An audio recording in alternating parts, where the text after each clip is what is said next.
కరుణామయుడు, అపార కృపాశీలుడు, సర్వలోకాలకు సృష్టికర్త, పరమ పవిత్రుడు, పరిశుద్ధుడైనటువంటి అల్లాహ్ యొక్క శుభనామముతో ప్రారంభం. అంతిమ దైవ ప్రవక్త ముహమ్మదు రసూలుల్లా సల్లల్లాహు అలైహి వసల్లం వారిపై, గతించిన ప్రవక్తలందరిపై, ప్రవక్త ముహమ్మద్ సల్లల్లాహు అలైహి వసల్లం వారి కుటుంబీకులపై, ప్రవక్త సల్లల్లాహు అలైహి వసల్లం వారి ఉమ్మత్తులో సమస్త విశ్వాసులందరిపై అల్లాహ్ యొక్క శాంతి శుభాలు ఎల్లవేళలా కురియుగాక. ఆమీన్. నేటి జుమ్మా ప్రసంగం, ముస్లిములారా పరిపూర్ణంగా తౌహీదులోకి ప్రవేశించండి. సోదరులారా, అసలు తౌహీద్ అంటే ఏమిటి? తౌహీద్ అంటే ఏకదైవారాధన, ఒక్క అల్లాహ్ను మాత్రమే విశ్వసించడము, నమ్మడము, ఆరాధించడం. అల్లాహ్తో పాటు వేరే ఒకరిని సాటి కల్పించకుండా ఉండటం. అంటే మీరు విశ్వసిస్తే ఒక్క అల్లాహ్నే విశ్వసించాలి, మీరు ఆరాధిస్తే ఒక్క అల్లాహ్నే ఆరాధించాలి. మీరు చేసే ఏ కార్యాలైనా, ఏ సాంప్రదాయాలైనా, ఏ పద్ధతులైనా, ఏ ఆచారాలైనా అవి అల్లాహ్ చెప్పిన ధర్మ పద్ధతిలోనే ఉండాలి, ప్రవక్త నేర్పిన విధానంలోనే ఉండాలి. అంటే మీ విశ్వాసం, మీ ఆరాధన, మీ ఆచార విధానాలు, మీ సాంప్రదాయ పద్ధతులు, ఇవన్నీ కూడా, వీటన్నింటిలో కూడా తౌహీద్ అనేది ఉట్టిపడాలి. మీరు ఆరాధించేటటువంటి ఆరాధనల్లో అల్లాహ్కు తప్ప ఇంకెవరికి చోటు ఉండకూడదు. ఇదే తౌహీద్ అంటే. మీరు నమ్మేటటువంటి ఏ విశ్వాసమైనా సరే అల్లాహ్కు తప్ప ఇంకెవరికి తావు ఉండకూడదు. ఇది తౌహీద్ అంటే. మీరు నమ్మాలి. ఏమని నమ్మాలి? ఈ భూమి, ఆకాశము, సూర్యుడు, చంద్రుడు, నక్షత్రాలు, సకల జీవకోటి ప్రాణులన్నింటికీ యజమాని అల్లాహ్ ఒక్కడేనని నమ్మాలి. వీటన్నింటికి కర్త, సృష్టికర్త ఒక్కడేనని నమ్మాలి. ఇదే విశ్వాసాన్ని కలిగి ఉండాలి. మానవులైనా, జంతువులైనా, పక్షులైనా, చీమలైనా, చేపలైనా, ప్రాణం ఉన్నదైనా, ప్రాణము లేనిదైనా సరే వీటన్నింటినీ పుట్టించిన వాడు అల్లాహ్ ఒక్కడే, ఇంకొకరికి ప్రమేయం ఇందులో లేనే లేదు అన్నటువంటి విషయాన్ని మీరు నమ్మాలి. దీన్నే తౌహీద్ అంటారు.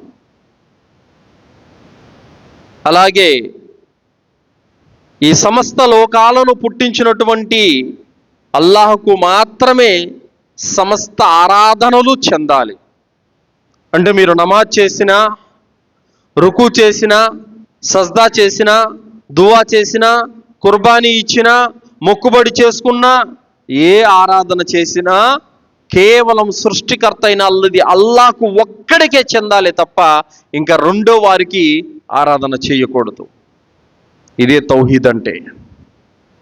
అలాగే అల్లాహ్తో పాటు సరి సమానుడు ఇంకెవ్వడు లేడు. అల్లాహ్ పుట్టని వాడు, అల్లాహ్ మరణించిన వాడు, అల్లాహ్ భార్య బిడ్డలు, కామకోరికలు, నిద్రాహారాలు, ఎలాంటి బలహీనతలు లేనటువంటి వాడు, ఆయన లాంటి వాడు ఇంకొకడు లేడు అన్నటువంటి నమ్మకం మనలో ఉండాలి.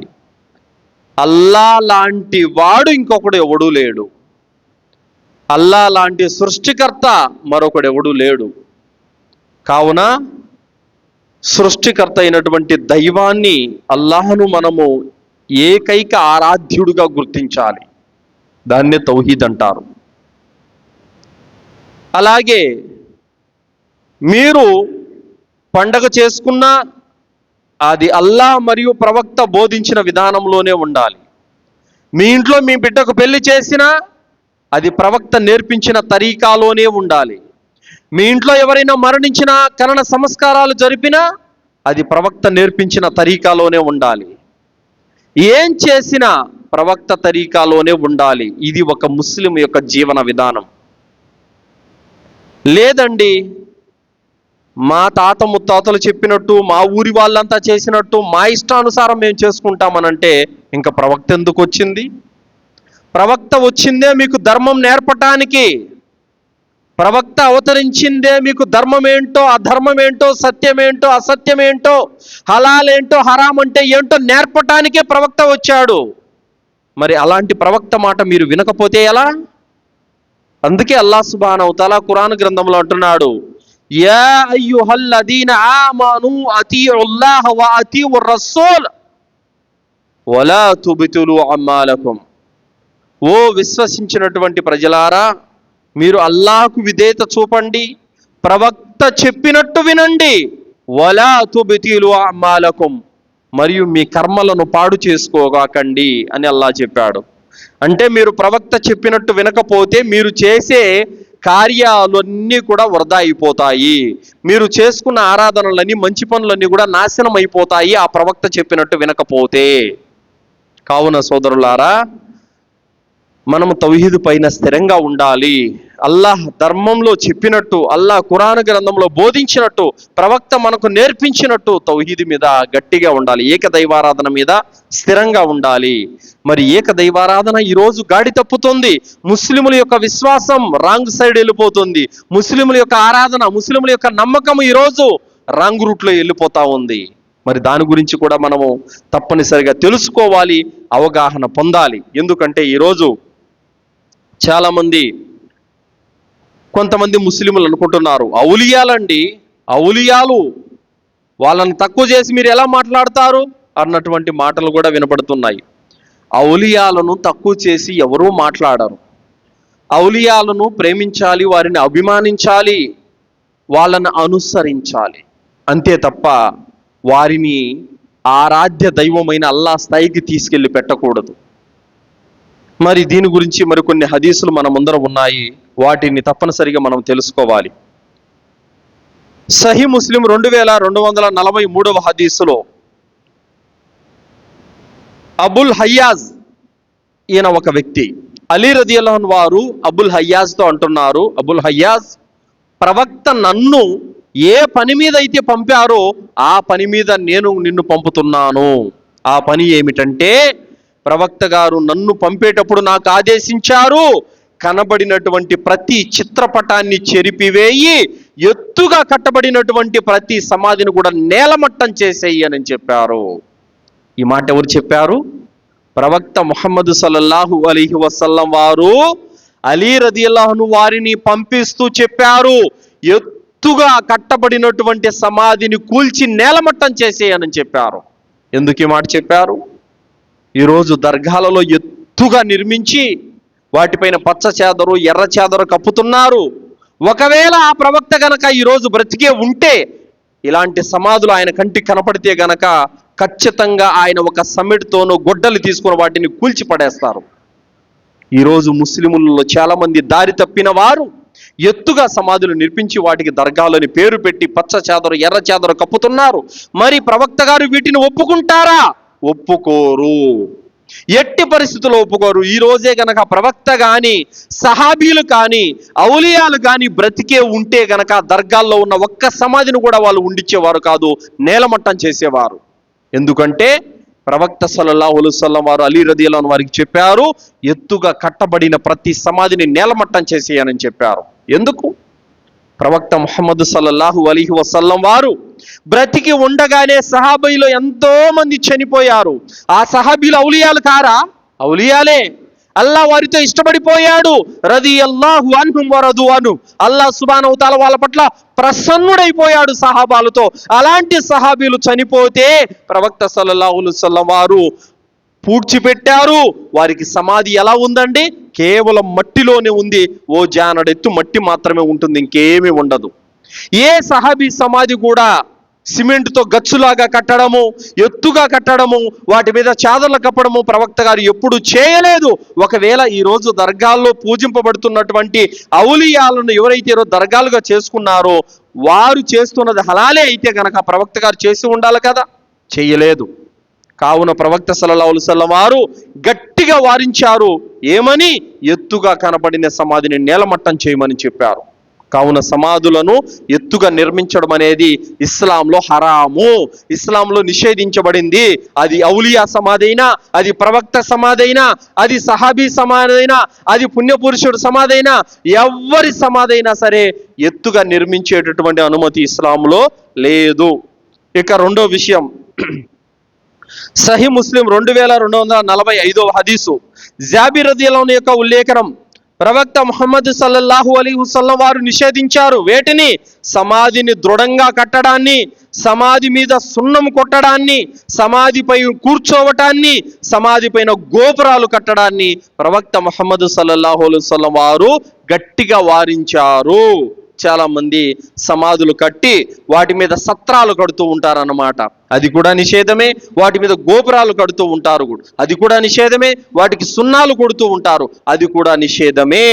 మరణించిన వారి కోసం మనము చేయవలసినటువంటి పని సున్నం కొట్టడం, గోపురం కట్టడము, గోరీలు కట్టడం కాదు. అల్లా వారిని మన్నించాలని చేతులెత్తి దువా చేయాలి, ఇది మనం చేయాల్సినటువంటి పని. ఇంకా ఆ మరణించినటువంటి వారి కోసం మనము సత్కార్యాలు చేయాలి, దాన ధర్మాలు చేయాలి, ఇది మనం చేయాల్సినటువంటి పని. మరి ప్రవక్త సల్లల్లాహు అలైహి వసల్లం వారు చనిపోయినటువంటి వారి పేరు మీదుగా ఏదైనా సదకాలు చేయమని ప్రోత్సహించారు, అలాగే వారి కోసం దువా చేయమని ప్రోత్సహించారే తప్ప వాటికి సున్నాలు కొట్టండి, గోరీలు కట్టండి, గోపురాలు కట్టండి అని ప్రవక్త గారు ఎప్పుడు కూడా మనకు నేర్పలేదు. కావున మనము ఇందాక తెలిపాను మీకు ఒక ఆయతు, యా అయ్యుహల్లదీనా ఆమను అతీఉల్లాహ వ అతీఉర్ రసూల్, మీరు అల్లాహ్కు విధేయత చూపండి, ప్రవక్త మాట వినండి. కావున ప్రవక్త మనకు సమాధుల విషయంలో ఏం నేర్పారో అదే మనం నేర్చుకోవాలే తప్ప మన ఊరి వాళ్ళను చూసో లేకపోతే తాత ముత్తాతలను చూసో మనము చేసినట్లయితే గనక అది సరైనటువంటి విధానము కాదు సోదరులారా. అలాగే సహీ ముస్లిం 968వ హదీసు, ప్రవక్త ముహమ్మద్ సల్లల్లాహు అలైహి వసల్లం వారు ఫుజాలా బిన్ ఉబైద్ రదియల్లాహు అన్హు వారికి తెలియజేశారు, గోరీలను ఎత్తుగా ఉంచకుండా నేలమట్టం చెయ్యండి అని చెప్పారు. ఏ గోరీ కూడా ఎత్తుగా ఉండటాన్ని ప్రవక్త గారు ఇష్టపడలేదు. ప్రవక్త ముహమ్మద్ సల్లల్లాహు అలైహి వసల్లం వారు గోరి ఎత్తుగా ఉండటాన్ని ఇష్టపడలేదు, ఆయన దాన్ని నేలమట్టం చేయమని చెప్పారు. కావున చనిపోయినటువంటి వారి సమాధి ఎలా ఉండాలి? మట్టిలోనే ఉండాలి, మట్టిలోనే అది ఉండాలి తప్ప ఎత్తుగా కట్టబడేందుకు మనకు అనుమతి లేదు. అలాగే సోదరులారా,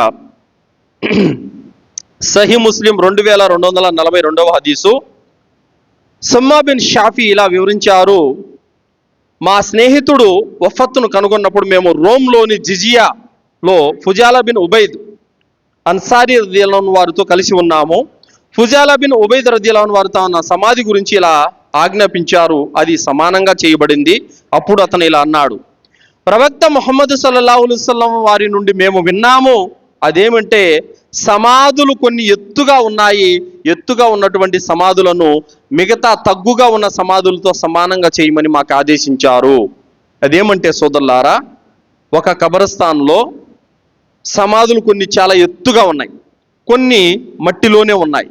ప్రవక్త గారు ఏమన్నారంటే ఎత్తుగా ఉన్న సమాధులు అన్నింటిని కూడా తగ్గులో ఉన్నటువంటి సమాధుల మాదిరిగా సమానం చేయమని చెప్పారు. కావున మీరు ఎక్కడైనా చూసినట్లయితే ఏ ముస్లిం కబరస్థాన్లో కూడా సమాధులు ఎత్తుగా మీకు కనపడవు, మట్టిలోనే ఉంటాయి, ఓ జానడు ఎత్తు మట్టి ఉంటుంది, అంతే తప్ప ఇంక ఎలాంటి ఎత్తుగా నిర్మించబడవు. మరి ఔలియాల సమాధులు ఎత్తుగా కట్టేందుకు అనుమతి ఉందా అనంటే మరి ప్రవక్త ముహమ్మద్ సల్లల్లాహు అలైహి వసల్లం వారి సమాధి ఎత్తుగా ఉండాలి, ఎందుకంటే ఆయనకు మించిన పెద్ద ఔలియా ఇంకెవరు లేరు. మరి అంత పెద్ద ప్రవక్త సమాధి ఎత్తుగా కట్టేందుకు అనుమతి లేనప్పుడు ఆయన కంటే తక్కువ స్థాయి కలిగినటువంటి వ్యక్తుల యొక్క సమాధులను ఎత్తుగా నిర్మించే అనుమతి ఇస్లాంలో ఉందా అంటే లేదు సోదరులారా. అలాగే కైస్ బిన్ సాద్ రదియల్లాహు అన్హు యొక్క ఉల్లేఖనం, ఆయన ఒకసారి హీరా నగరానికి వెళ్ళారు. హీరా నగరానికి వెళితే అక్కడ ప్రజలు తమ రాజులకు తమ నాయకులకు సజ్దాలు చేస్తున్నారు. ఈ విషయము ఆయన ప్రవక్త సల్లల్లాహు అలైహి వసల్లం వారి వద్దకు వచ్చి చెప్పారు, అల్లాహ్ యొక్క ప్రవక్త, నేను హీరా నగరానికి వెళ్ళాను, అక్కడ ప్రజలు తమ రాజులకు తమ నాయకులకు చక్రవర్తులకి సాష్టాంగ ప్రణామం చేస్తున్నారు, సజ్దాలు చేస్తున్నారు. అయితే నేను అనుకున్నాను సజ్దాలు చేయటానికి ఈ నాయకులు ఈ రాజుల కంటే ఎక్కువ మా ప్రవక్త అర్హుడు అనుకున్నాను, మరి మీరు అనుమతిస్తే మీకు మేము సజ్దా చేస్తాం ప్రవక్త అని అన్నారు ఆయన. ఆ మాట చెప్పగానే ప్రవక్త సల్లల్లాహు అలైహి వసల్లం వారు అన్నారు, కైస్ బిన్ సాద్, ఒకవేళ నేనే గనక మరణిస్తే నా సమాధి వద్ద నువ్వు సజ్దా చేస్తావా అని అడిగారు. లేదు ప్రవక్త అన్నారు, చెయ్యొద్దు. ఒకవేళ నువ్వు గనక సజ్దా చేసినావంటే నువ్వు నిశ్చయంగా పాపానికి ఒడిగట్టిన వాడవైతావు. కావున నా సమాధి వద్ద నువ్వు సజ్దా చెయ్యొద్దు అని ప్రవక్త ముహమ్మద్ సల్లల్లాహు అలైహి వసల్లం వారు బ్రతికి ఉన్నప్పుడే హెచ్చరించి వెళ్ళారు సోదరులారా. అలాగే నేను బ్రతికి ఉన్నా, నేను చనిపోయి ఉన్నా, నీ జీవితంలో ఎప్పుడు కూడా నువ్వు నాకు సజ్దా చేయొద్దు అని చెప్పారు. అబూదావుద్ 2140వ హదీసులో ఈ యొక్క మాట ఉంది సోదరులారా. కావున చెబుతున్నటువంటి మాట ఏమిటంటే, ప్రవక్త ముహమ్మద్ సల్లల్లాహు అలైహి వసల్లం వారు ఆయన సమాధికే సజ్దా చేసి అనుమతి ఇవ్వనప్పుడు ఆయన కంటే తక్కువ స్థాయి అయినటువంటి ఔలియాల యొక్క సమాధుల వద్ద సజ్దా చేయడము, దువా చేయడము, ప్రదక్షిణలు చేయడము ఎలా అనుమతి మనకు ఉంటుంది సోదరులారా? ఉండదు. కావున మనము గ్రహించవలసినటువంటి విషయం ఏమిటంటే, సమాధులు ప్రవక్తలవైనా, ఔలియాలవైనా, సత్పురుషులవైనా, పుణ్యపురుషులవైనా, ఎంత గొప్ప ఇమాముదైనా సరే ఆ సమాధుల వద్ద సజ్దా చేయటానికి, దువా చేయటానికి, ప్రదక్షిణలు చేయటానికి మనకు అనుమతి లేదు. ఒకవేళ అనుమతి ఉంటే అది ప్రవక్త సమాధి వద్దే చేసే అనుమతి ఉండేది. కానీ ప్రవక్త గారు బ్రతికి ఉన్నప్పుడే నా సమాధి వద్ద సజ్దా చెయ్యొద్దు అని ప్రవక్త గారు గట్టిగా వారించి వెళ్ళారు. అలాగే జుందుబ్ రదియల్లాహు అన్హు యొక్క ఉల్లేఖనం, ప్రవక్త సల్లల్లాహు అలైహి వసల్లం వారు ప్రవచిస్తుండగా నేను విన్నాను, మీకంటే ముందు తరాల వారు తమ ప్రవక్తలను, మహాపురుషుల యొక్క సమాధులను ఆరాధనాలయాలుగా చేసుకున్నారు. గుర్తుంచుకోండి, మీరు మాత్రం మీ ప్రవక్తల సమాధులను ఆరాధనాలయాలుగా, సజ్దాలుగా, స్థలాలుగా మీరు చెయ్యొద్దు. నేను మిమ్మల్ని దీని నుండి వారిస్తున్నాను అని చెప్పారు ప్రవక్త గారు. ఏం చెప్పారు? సహీ ముస్లిం 1188వ హదీసులో ప్రవక్త గారు అంటున్నారు, మీ ముందు తరాల ప్రజలు ప్రవక్తల సమాధులను, పుణ్యపురుషుల సమాధులను సజ్దాల స్థలాలుగా చేసుకున్నారు. నేను మిమ్మల్ని గట్టిగా వారిస్తున్నాను, మీరు మాత్రం ఆ పని చెయ్యగాకండి అని ప్రవక్త గారు గట్టిగా వారించి వెళ్ళారు. కానీ ఈరోజు ముస్లిములు ప్రవక్త ముహమ్మద్ సల్లల్లాహు అలైహి వసల్లం వారు దేన్నైతే చెయ్యొద్దు చెయ్యొద్దు చెయ్యొద్దు అని పదే పదే చెప్పారో దానికే ఈరోజు ముస్లిములు పాల్పడుతున్నారు. సమాధుల వద్ద సజ్దా చేయొద్దు అని అంటే నిద్రలేసినట్టు సమాధుల వద్దే సజ్దాలు చేస్తూ కూర్చున్నారు. సమాధుల వద్ద దువాలు చేయొద్దు అని అంటే నిద్రలేసినట్టు సమాధుల వద్దే దువాలు చేస్తూ కూర్చున్నారు.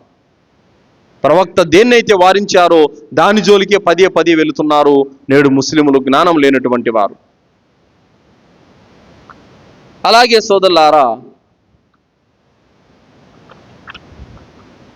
వారిలోని పుణ్యపురుషుడు ఎవడైనా చనిపోతే అతని సమాధిపై ఆరాధనాలయాన్ని నిర్మిస్తారు, ఇంకా దానిపైన అతని స్వరూపాన్ని చెక్కుతారు. అలాంటి వారి అల్లాహ్ దృష్టిలో అత్యంత నీచమైన కోవకు చెందిన వ్యక్తులు. సహీ అల్ బుఖారీ 427వ హదీసులో ప్రవక్త ముహమ్మద్ సల్లల్లాహు అలైహి వసల్లం వారు అంటున్నారు, పూర్వీకుల్లోని మనుషులు ఎలా ఉండేవారంటే, వారిలోని ఎవరైనా ఒక పుణ్యపురుషుడు, ఒక గొప్ప వ్యక్తి చనిపోతే వారికి ఎత్తుగా గోరీ కట్టి ఆ గోరీ మీద వారి యొక్క రూపాన్ని చెక్కి అక్కడ సజ్దాలు చేసేవారు, దాన్ని ఆరాధనాలయంగా చేసుకునేవారు. అయితే నేను దీని నుండి మిమ్మల్ని వారిస్తున్నాను అని ప్రవక్త సల్లల్లాహు అలైహి వసల్లం వారు చెప్పారు. కావున సోదరులారా, మన పూర్వీకులు ఏదైతే చేశారో దాన్ని ప్రవక్త గారు తప్పు పట్టారు, ఆ విధానం సరైంది కాదని చెప్పారు. కావున మనము ఇంకా తాత ముత్తాతలు చేసిన సాంప్రదాయాల్ని పట్టుకోకూడదు. ప్రవక్త దేన్నైతే మనకు నేర్పాడో ఆ మార్గంలోనే, ఆ అడుగు జాడల్లోనే మనము నడవాలి. అలాగే సోదరులారా, మీకన్నా ముందు తరాల వారు ప్రవక్తల, పుణ్యపురుషుల సమాధులను ఆరాధనాలయాలుగా మార్చుకున్నారు, సమాధులను ప్రార్థన స్థలాలుగా మార్చుకున్నారు. మీరు మాత్రం అలా చెయ్యకండి అని ప్రవక్త గారు అన్నారు. అలాగే మాలిక్ 376, ముస్నద్ అహ్మద్ 7054వ హదీసులో ప్రవక్త ముహమ్మద్ సల్లల్లాహు అలైహి వసల్లం వారు అల్లాహ్తో దువా చేశారు, అల్లా నా సమాధిని ప్రార్థనా స్థలంగా మార్చకు అని అల్లాహ్తో దువా చేశారు. నా సమాధిని ప్రజలు మొక్కేలాగా చెయ్యకు, నా సమాధి వద్ద ప్రజలు సజ్దాలు చేసేవారిలాగా చెయ్యొద్దు అని ప్రవక్త గారు భయపడ్డారు.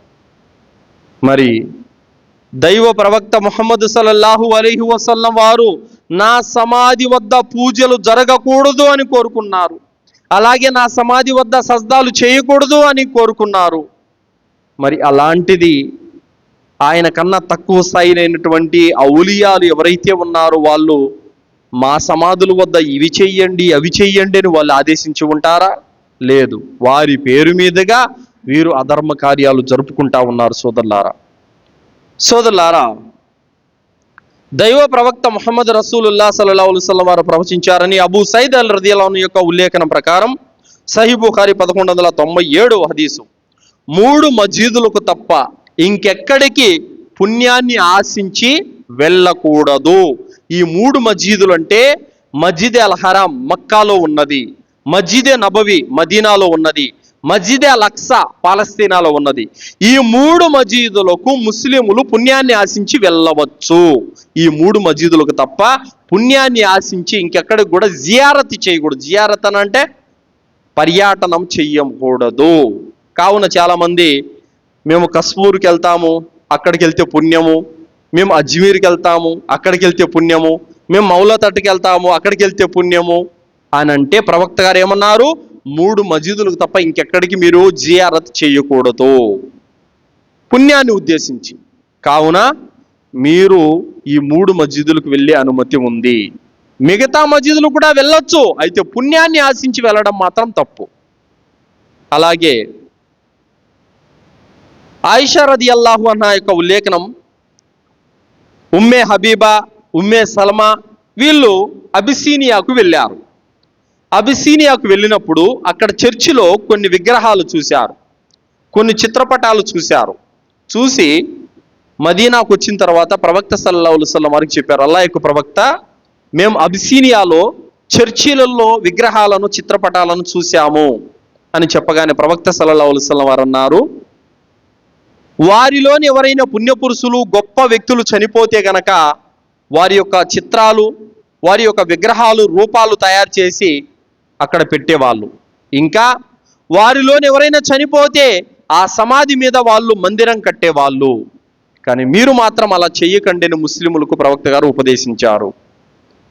అలాగే సోదరులారా, దర్గాలను ఎవరైతే నిర్మిస్తారో వారి మీద అల్లాహ్ యొక్క శాపము మరియు ప్రవక్త యొక్క శాపం ఉంది, లానతు ఉంది. సోదరులారా, సహీహ్ బుఖారీ 1330వ హదీసు, ఆయిషా రదియల్లాహు అన్హా యొక్క ఉల్లేఖనం, ప్రవక్త ముహమ్మద్ రసూలుల్లాహ్ సల్లల్లాహు అలైహి వసల్లం వారు మరణ సమయంలో ఆయన ఒక టబ్బులో నీళ్లు పెట్టుకొని ఆ నీళ్లను ముఖానికి తుడుచుకుంటూ, శరీరానికి తుడుచుకుంటూ ఆయన చాలా తీవ్రమైనటువంటి వ్యాధికి గురయ్యారు.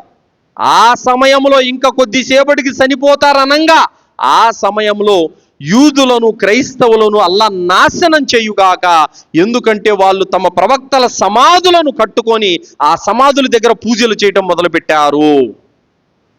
ఏమన్నారు ప్రవక్త గారు? వారి మీద లానత్, అల్లాహ్ యొక్క లానత పడాలని చెప్పారు. ఎందుకు లానత పడాలి? ఎంత పెద్ద మాట ఇది! ఎందుకు లానత పడాలన్నారనంటే, వారు ప్రవక్తలు చనిపోతే వారికి గోరీలు కట్టి ఆ గోరీల దగ్గర పూజలు పునస్కారాలు మొదలు పెట్టేశారు. మరి ఈ రోజు ఎవరైతే దర్గాలు నిర్మించి వాటి దగ్గర పూజలు, పునస్కారాలు, సజ్దాలు, ప్రదక్షిణలు, ఇంకా దువ్వాలు, నైవేద్యాలు, ఫాతిహాలు, ఈ సామ్రాన్ కడ్డీలు, నెమలీకులు ఏవేవో తతంగాలు చేస్తున్నారో వారి మీద కూడా అల్లాహ్ యొక్క శాపం ఉంది, ప్రవక్త యొక్క శాపం ఉంది. కావున దర్గాలు ఇస్లాం కాదు, వాటి జోలికి మనం వెళ్ళకూడదు. అలాగే సోదరులారా, అబూ హురైరా రదియల్లాహు అన్హు యొక్క ఉల్లేఖనం, ప్రవక్త ముహమ్మద్ సల్లల్లాహు అలైహి వసల్లం వారు యూదులను మరియు క్రైస్తవులను శపించారు. ఎందుకనంటే వారు తమ ప్రవక్తల సమాధులను ప్రార్థనా స్థలాలుగా చేసుకున్నారు. వారి గురించి ప్రవక్త గారు అన్నారు, అల్లాహ్ యొక్క దెబ్బ వారి మీద పడుగాక, ఎందుకంటే ప్రవక్తలను ఆరాధించే అనుమతి ఇస్లాంలో లేదు, ఔలియాలను ఆరాధించే అనుమతి ఇస్లాంలో లేదు. కానీ వాళ్ళు ఏం చేశారు? ఔలియాలకు, ప్రవక్తలకు సమాధులు కట్టి ఆ సమాధుల దగ్గర వాళ్ళు పూజలు పునస్కారాలు చేస్తున్నారు. అలాంటి వారి మీద అల్లాహ్ శాపం ఉంది అని ప్రవక్త సల్లల్లాహు అలైహి వసల్లం వారు చెప్పారు. సోదరులారా, అలాగే చనిపోయేటప్పుడు ప్రవక్త ముహమ్మద్ సల్లల్లాహు అలైహి వసల్లం వారు ఈ మాట ఎందుకు చెప్పారు? చనిపోయేటప్పుడు ఎందుకు చెప్పారు అనంటే, నేను చనిపోతే నా సమాధిని ఎక్కడ ఇలా దర్గాలుగా మారుస్తారని చెప్పేసి ప్రవక్త గారు భయపడ్డారు, అందుకే చెప్పారు. అప్పుడు అమ్మ ఆయిషా రదియల్లాహు అన్హా వారు అంటున్నారు, అల్లాహ్ సాక్షిగా, ఒకవేళ ప్రవక్త చనిపోయేటప్పుడు మాకు గనక ఈ మాట చెప్పి ఉండకపోతే మేము ప్రవక్త సమాధిని ఓపెన్గా పెట్టేసే వాళ్ళము. అప్పుడేమయ్యేది? ప్రజలు తండోపతండాలుగా వచ్చి ప్రవక్త సమాధును మొక్కేవాళ్ళు. అన్నంత పని జరిగిపోయేది. కావున ప్రవక్త ముహమ్మద్ సల్లల్లాహు అలైహి వసల్లం వారు ఈ మాట చెప్పడంతో మేము సమాధిని క్లోజ్ చేసేసాం. ఎవరు కూడా సమాధి దగ్గరకు పోయేటువంటి ఛాన్స్ కూడా లేకుండా చేసేశారు. ఒకవేళ ప్రవక్త సల్లల్లాహు అలైహి వసల్లం వారి సమాధి ఫోటో కనపడినా కూడా ఆ ఫోటో తీసుకొని దాని పేపర్ పెట్టి దర్గాలు కట్టేసేవాళ్ళు. అందుకోసమే ప్రవక్త ముహమ్మద్ సల్లల్లాహు అలైహి వసల్లం వారు భయపడ్డారు. నా సమాధిని ఎక్కడ ప్రజలు దర్గాగా మారుస్తారో అని భయపడ్డారు ప్రవక్త గారు. అందుకోసమే యూదుల మీద, క్రైస్తవుల మీద అల్లా యొక్క శాపం ఉంది. ఎందుకంటే వాళ్ళు సమాధులను ఆరాధిస్తున్నారు. ముస్లిములారా, మీరు ఇలాంటి వాటి జోలికి వెళ్ళొద్దని ప్రవక్త సల్లల్లాహు అలైహి వసల్లం వారు చనిపోయే ముందు పదే పదే ముస్లిములకు చెప్పి వెళ్ళిపోయారు. సోదరులారా, అలాగే అమ్మ ఆయిషా రదియల్లాహు అన్హా యొక్క ఉల్లేఖనం, ప్రవక్త ముహమ్మద్ రసూలుల్లాహ్ సల్లల్లాహు అలైహి వసల్లం వారు చనిపోయే ముందు ఆయన అత్యధికంగా భయపడి భయాందోళనకు గురైనటువంటి విషయం ఏదైనా ఉందనంటే అది ఇదే. ఏమిటి? నేను చనిపోయిన తర్వాత ప్రజలు నా సమాధిని ఎక్కడ ఆరాధనాలయంగా చేసుకుంటారు అని భయపడ్డారు. అలాగే అబూ హురైరా రదియల్లాహు అన్హు యొక్క ఉల్లేఖనం, ప్రవక్త ముహమ్మద్ సల్లల్లాహు అలైహి వసల్లం వారు తెలియజేశారు, అబూ దావుద్ 2042వ హదీసు, నా సమాధి పైన జాతరలో ఉత్సవాలు చెయ్యకండి అని ప్రవక్త గారు అన్నారు. నేను చనిపోయిన తర్వాత నా సమాధి పైన మీరు ఎలాంటి ఉత్సవాలు జరపొద్దు అని ప్రవక్త సల్లల్లాహు అలైహి వసల్లం వారు చెప్పారు. సోదరులారా, ఇక్కడ ప్రవక్త ముహమ్మద్ సల్లల్లాహు అలైహి వసల్లం వారు ఏమన్నారు? ఎత్తైన ప్రతి సమాధిని నేలమట్టం చేయమని చెప్పారు. రెండోది, నా సమాధిని ఆరాధనాలయంగా మార్చొద్దు అని చెప్పారు. ఎవరైతే మార్చారో వారి మీద అల్లా యొక్క శాపం ఉందని చెప్పారు. మరి ఇంత గట్టిగా సమాధుల ఆరాధనాలయాల గురించి ప్రవక్త గారు వారిస్తే, మరి ఆయన అడుగుజాడలో నడిచిన ఔలియాలు మాకు సమాధులు కట్టండి, మా సమాధుల దగ్గర సజ్దాలు చేయండి, దువాలు చేయండి, మా సమాధుల చుట్టూ తిరగండి అని ఔలియా చెప్పి ఉంటారా? చెప్పలేదు. ఏ ఔలియా కూడా అలా చెప్పడు, చెప్పబోడు కూడా సోదరులారా. కానీ వాళ్ళు చెప్పారని వాళ్ళ మీద కట్టుకథలు రాసి కొంతమంది కూర్చొని డబ్బు సంపాదించడానికి ఈ దర్గాల పేరుతో ఔలియా అవతారాలు ఎత్తారు. అలాంటి వారిని గనక నమ్మినట్లయితే మనము మార్గభ్రష్టులము అయిపోతాము సోదరులారా. అంటే ప్రవక్త ముహమ్మద్ సల్లల్లాహు అలైహి వసల్లం వారు సమాధుల వద్ద ఆరాధన చేయటాన్ని నిషేధించారు, సజ్దా చేయటాన్ని నిషేధించారు, వాటికి మొక్కటాన్ని నిషేధించారు, అక్కడ దువా చేయటాన్ని నిషేధించారు. ప్రవక్త దేన్నైతే నిషేధించారో దాన్ని ఏ ఔలియా అయినా సరే హలాల్గా చేసుకుంటాడా? ప్రవక్త నిషేధించిన దాన్ని, ప్రవక్త హరాం చేసిన దాన్ని ఏ ఔలియాకైనా హలాల్ చేసుకున్న ధైర్యం ఉందా? లేదు. ఏ ఔలియా కూడా ప్రవక్తకు వ్యతిరేకంగా ఎవ్వడు వెళ్ళడు. ప్రవక్తను కాదని ఆయన మాటను పక్కన పెట్టి అవిధేయత చూపే సాహసం ఏ ఔలియా కూడా చెయ్యడు. ఔలియాల పేరిట వ్యాపారం చేసుకునే వారే ఇలాంటి పన్నాగాలకు పూనుకుంటున్నారు. కావున సోదరులారా, ఈ దర్గాలను, సమాధులను ఆరాధించే వాటి దగ్గర రంగురంగుల సీరియల్ లైట్లు తగిలించి వాటి దగ్గర పేర్ల పండగలని, అవని ఇవని, ఫాతిహాలని, ఇదంతా కొంతమంది డబ్బు సంపాదించుకోవడానికే ఏర్పాటు చేసుకున్నారు తప్ప ఇది ఖురాన్లో లేదు, ఇది హదీసులో లేదు. ఏ సౌదీలో కానీ, ఏ మదీనాలో కానీ, మక్కాలో కానీ వీటికి జోలికి కూడా ఏ ముస్లిం కూడా వెళ్ళడు. సౌదీ, ఖత్తర్, ఒమన్, దుబాయ్ ఇలాంటి దేశాల్లో ఏ ముస్లిం కూడా ఇలాంటి దర్గాల జోలికి కూడా వెళ్ళడు.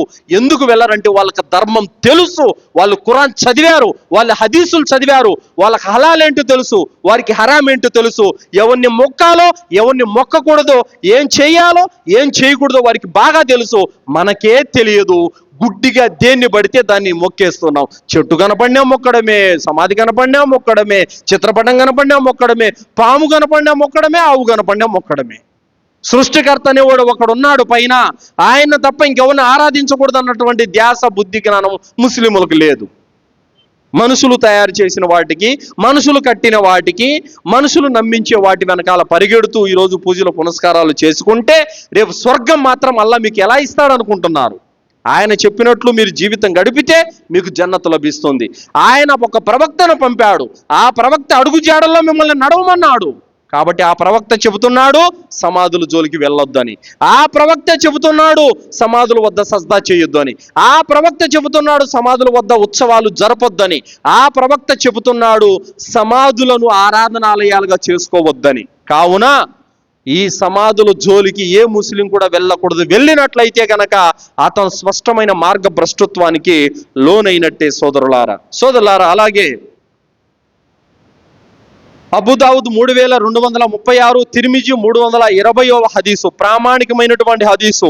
ఇబ్నే అబ్బాస్ రదియల్లాహు అన్హు యొక్క ఉల్లేఖనం. ప్రవక్త ముహమ్మద్ సల్లల్లాహు అలైహి వసల్లం వారు అంటున్నారు, సమాధులను సందర్శించే స్త్రీలను, సమాధులపై మసీదులు నిర్మించే వారిని, సమాధుల వద్ద దీపాలు వెలిగించేటటువంటి వారిని ప్రవక్త సల్లల్లాహు అలైహి వసల్లం వారు శపించి ఉన్నారు.